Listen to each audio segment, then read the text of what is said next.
This is for fellow white men. It is insane that any of you, any of us, would expect literally anybody to trust us at all, pretty much ever again.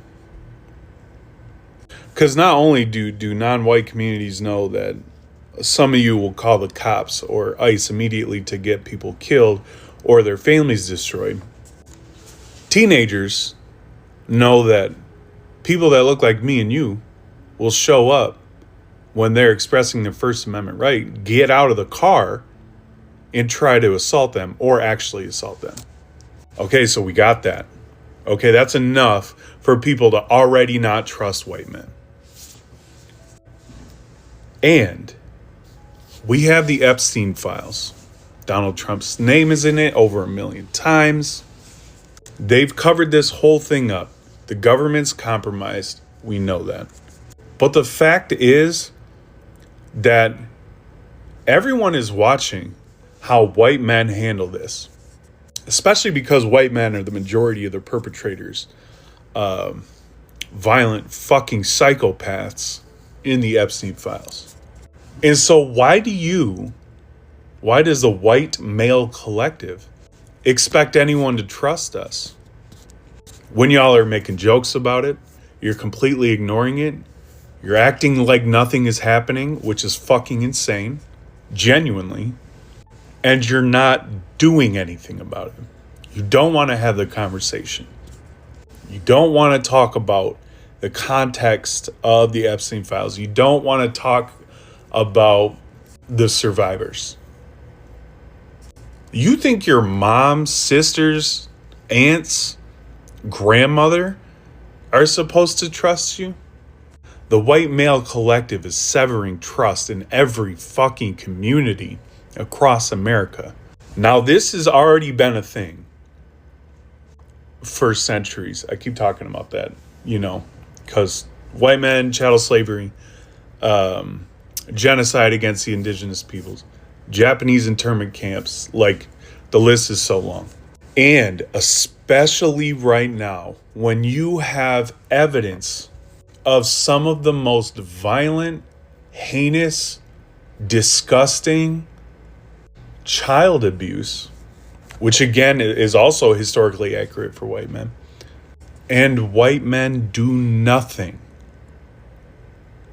Nothing. And yet you wonder why people look at white men and be like, wow, you guys are fucking terrible human beings as a collective. Or you wonder why nobody wants to fucking date your ass, or they want to divorce your ass, or they don't feel safe having their own fucking children around you. The trust is gone. There are so many bonds you have with people that you probably have no idea that are forever broken. When you ignore the shit that's happening, when you support it, when you don't want to talk about it, when you say you're not political, everyone knows what the fuck that means. It's that you 100% support what the fuck is happening in the Epstein files, with ICE, with white cops that murder black men, women, and children. The list keeps just piling up. And again, all non-white communities have known that about white men for centuries. But it is so fucking blatant right now that there's no hiding. None.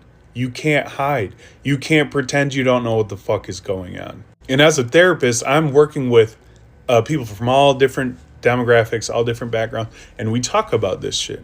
So especially women right now are walking around, from when we zoom out and look at the impact of the Epstein files, there's so many women that are walking around that are actively triggered in their trauma daily because of this shit.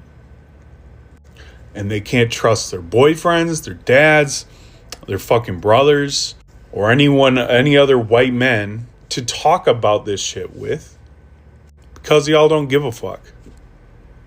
Or you crack jokes about it. This is a pivotal point in recent history. And if you're not talking about it, if you're not taking accountability for the role that we play and how this shit has all played out, if you're trying to ignore it.